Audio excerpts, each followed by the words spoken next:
What is up, comic fam, and welcome to the Legion of Comics. I'm Mark. We're here today for another Legion Loot video. We're going to be looking at my pull list for this upcoming week and talking about some of the titles. But before we do that, check this out.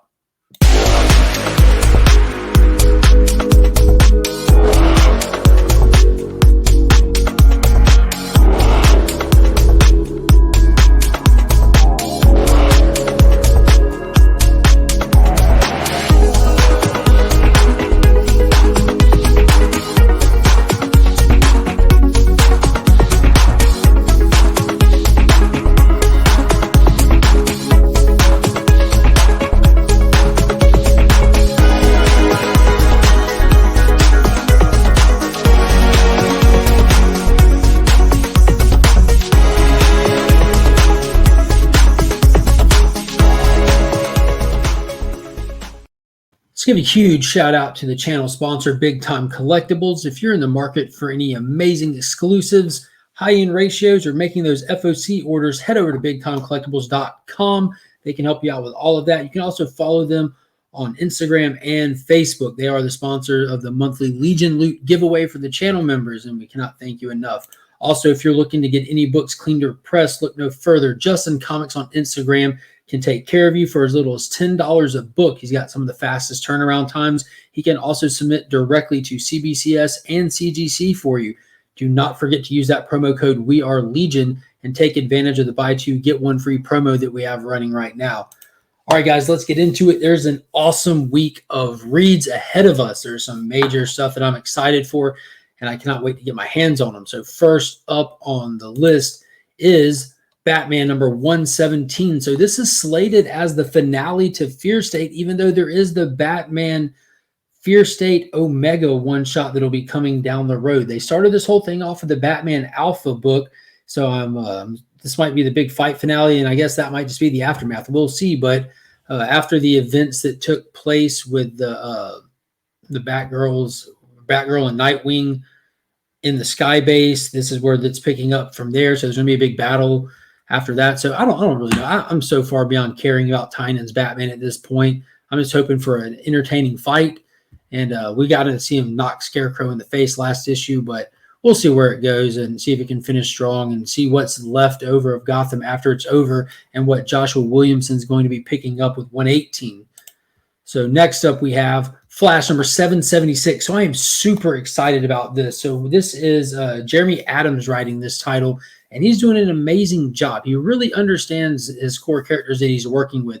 So in that last issue, we really got to see Flash do some Flash stuff, fight a bunch of his foes, and it was all because this this glaive, that was the name of the weapon. It looks like a spear. It landed, and it started inciting rage and fear in everybody, and it was just feeding Eclipso, who showed up at the end, and then kind of threatened Flash, had a few words, and decided that he is beneath him, so he took off. So we don't know what he's up to, what he's got coming, or what he's got planned. We do know that Dr. Fate showed up at the very end of the last issue and pulled Flash into an alternate something. If it was an alternate reality, a dimension, we just don't know yet, but they did promise us the most meta issue of Flash ever coming next, and that's what we got right here. And you can even tell by the cover with Dr. Fate pushing over the cover itself. But I'm very excited for this. Dr. Fate is amazing. He's such a cool character, and it's about to get really, really wicked. I'm really looking forward to this one. Next up, and this is just a digital read only for me, but it's Tom Taylor's Nightwing. So like I mentioned with the Batman book, if you pick up both of these titles, read this one first. As you can see from the cover, that Nightwing, Batgirl, Stephanie Brown, Orphan, Tim Drake, they all make an assault on Simon Saint's Sky Base. So this is the last Fear State tie-in for Nightwing, so we get back to this stellar storytelling and street-level antics of the normal run after this. But their assault on that, for whatever purpose, who knows? I don't know. Maybe they're going to go turn the machine off, shut down all the drones that are going around. I mean, you can only assume they're fighting drones on there. It can't affect the main Batman title too heavily. But, yeah, if you read both, this one comes before Batman, and that's the important thing to remember.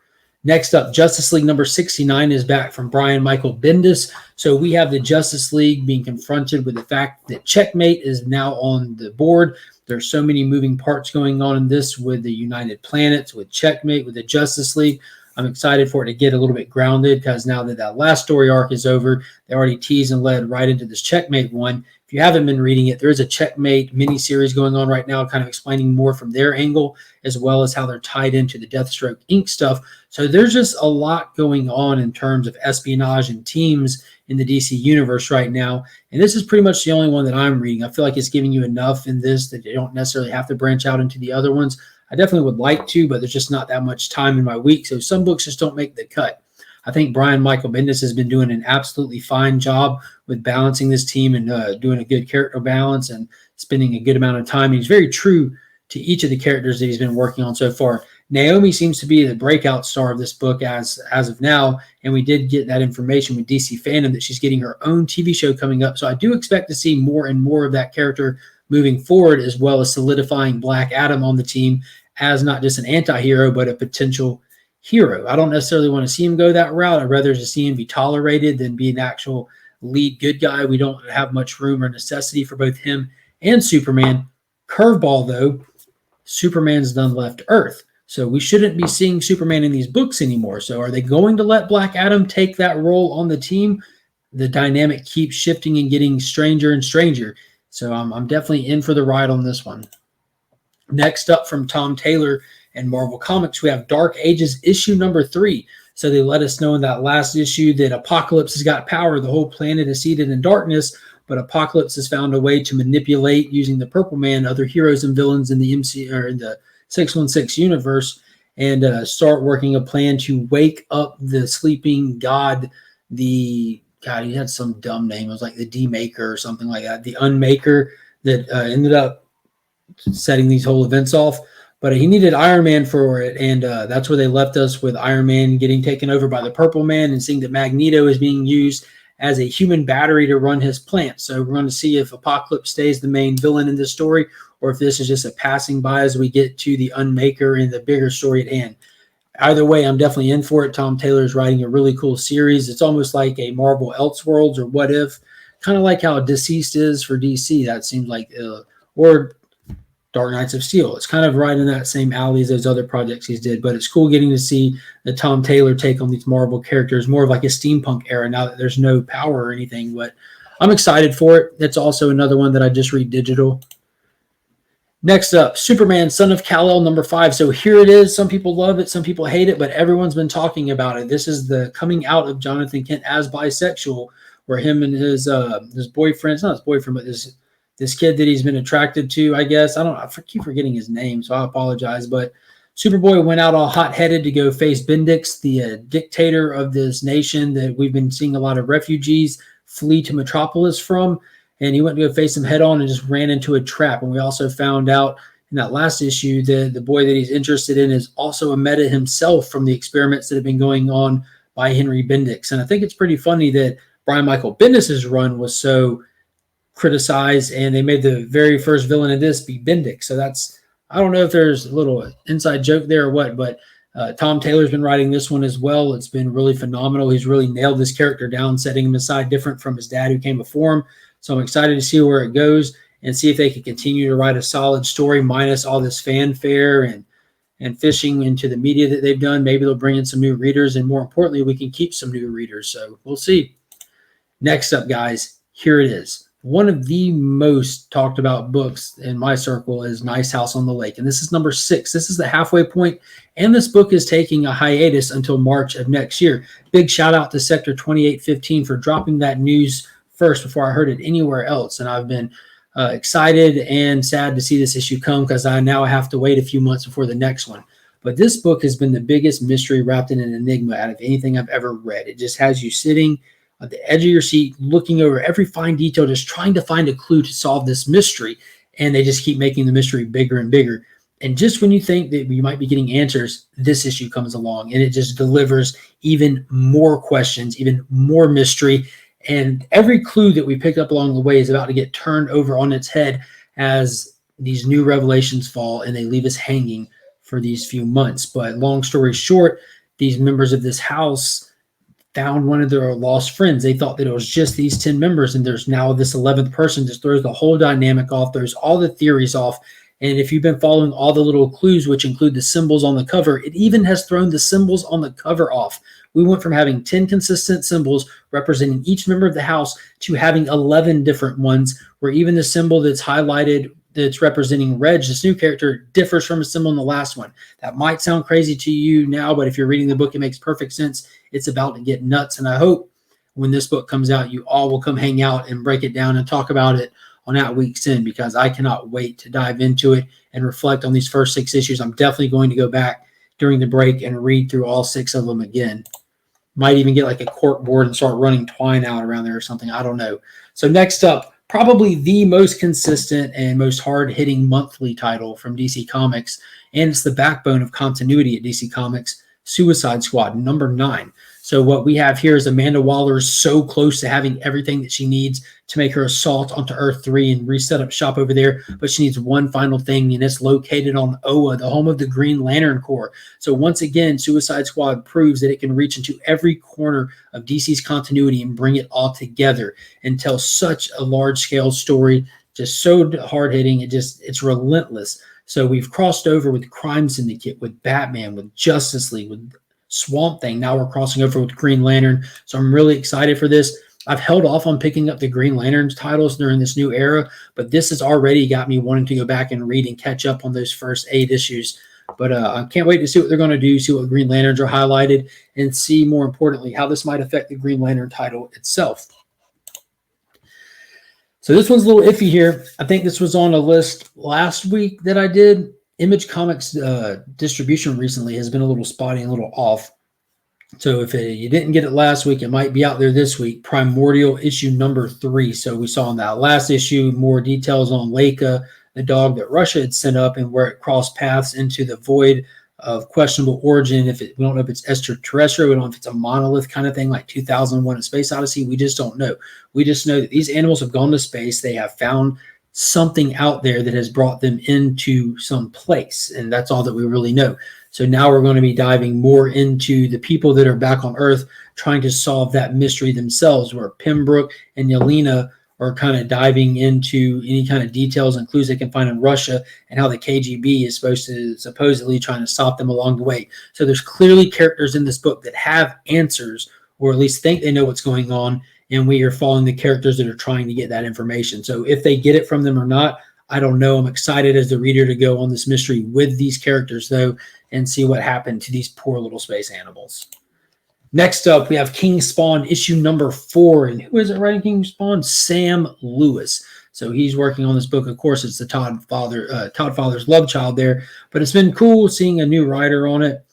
Todd McFarlane's definitely it's not for everybody. He's got like this old school, new school blend of writing that he does. But this has been pretty solid so far. I am a couple issues behind on Spawn, because between the main title, this, and Gunslinger coming out, it's a lot outside of my normal stuff to keep up with. I had just gotten caught up on the main title when they started breaking out into separate ones. So I'm trying to stay caught up. If not, I might just end up dropping them and go back and read them. But in this issue, Spawn is supposedly catching up with Kincaid to have it out in that first fight with him since the series kicked off. And it's probably just going to end up being a trap. So we'll see where it goes.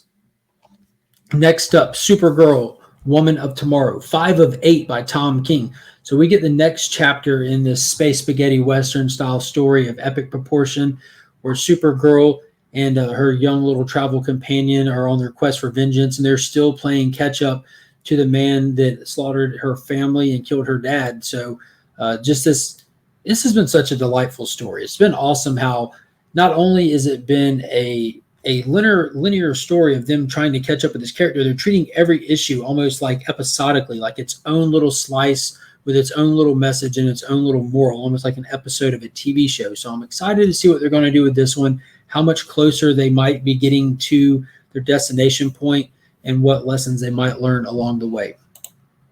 Next up, oh my God, part 2 is here. The Eltarian War kicked off last week with epic proportions. So now we're going to head over and take a peek in the life of the original Red, Yellow, and Black Ranger, who are now the Omega Rangers, and they're on the other side of the galaxy, and see what's going on with them after they were just marooned on a planet that was being destroyed, and they got off just in the nick of time by the new Blue Ranger that's actually a cat, and that's actually pretty stupid if you're listening, Ryan Parrott. Fix that. But they're in a race against time to get back to Earth before the Imperials make it, and we're going to see how they're even going to get there and what's it going to look like when they do arrive.